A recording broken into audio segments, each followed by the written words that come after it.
ब्रह्मांड इतना बड़ा है कि शोधकर्ता जब भी कुछ खोजते हैं तो कुछ ना कुछ नया ही खोज लेते हैं। लेकिन इसके अलावा भी हमारी पृथ्वी पर कई ऐसी जगह है जो असीमित है, जिनमें से समुद्र एक ऐसी जगह है जिसके बारे में जितना खोजा जाए उतना कम है। इसकी गहराई में कई ऐसे राज दफन है जिनके बारे में अभी तक पता नहीं चल पाया है। दोस्तों, आज हम दुनिया के सबसे बड़े महासागर प्रशांत महासागर के सफर पर निकलेंगे, लेकिन उससे पहले महासागरों की उत्पत्ति कैसे हुई ये समझते हैं। दोस्तों, महासागर की उत्पत्ति कैसे हुई यह एक बहुत बड़ा रहस्य है और यह सवाल आपके मन में भी आता होगा।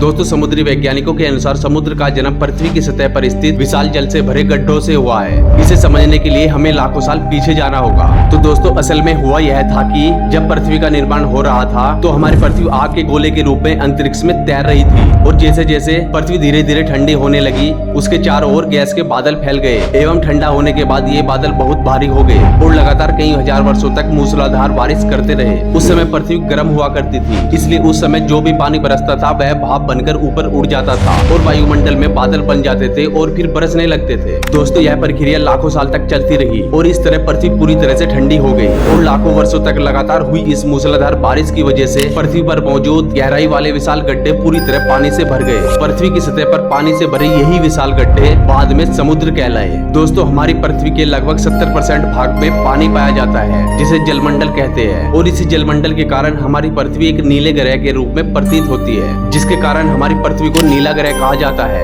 पृथ्वी पर मौजूद कुल जल का 96% जल महासागरों में पाया जाता है और हमारी पृथ्वी पर 5 महासागर है जिनका नाम प्रशांत महासागर, अटलांटिक महासागर, आर्कटिक महासागर, हिंद महासागर और दक्षिणी महासागर है, जिनमें से प्रशांत महासागर को सबसे बड़ा महासागर माना जाता है। दोस्तों, प्रशांत महासागर को शांत महासागर भी कहा जाता है। दुनिया के सबसे बड़े महासागर का क्षेत्रफल 16,52,50,000 वर्ग किलोमीटर है। दोस्तों, प्रशांत महासागर पूरी दुनिया के महासागरों का 45% हिस्सा है। इसके अलावा यह दुनिया का सबसे गहरा महासागर भी है। इसकी अधिकतम गहराई लगभग 11 किलोमीटर है, जो किसी भी महासागर की सबसे अधिक गहराई है। प्रशांत महासागर में 1000 से भी ज्यादा द्वीप है। इस महासागर की सीमा अमेरिका, कनाडा, जापान, चीन और ऑस्ट्रेलिया सहित कुल 55 देशों से मिलती है। दोस्तों, इसकी गहराई इतनी है, इसका अंदाजा आप इस बात से लगा सकते हैं कि पृथ्वी का सबसे ऊंचा पर्वत माउंट एवरेस्ट भी इस महासागर में समा जाए। दोस्तों, इस महासागर का सबसे गहरा स्थान चैलेंजर डीप है, जो प्रशांत महासागर का सबसे गहरा बिंदु है। इसकी गहराई 11,033 मीटर मापी गई है। इस महासागर की गहराई में बहुत सारे जीव जंतु पाए जाते हैं, जिनमें से ज्यादातर जीव जंतुओं के बारे में आज भी इंसान अनजान है। तो दोस्तों, यह था दुनिया के सबसे बड़े और गहरे महासागर के बारे में एक दिलचस्प वीडियो। उम्मीद करते हैं आपको यह वीडियो पसंद आया होगा। वीडियो को लाइक करें, शेयर करें और चैनल को सब्सक्राइब करें। जय हिंद दोस्तों।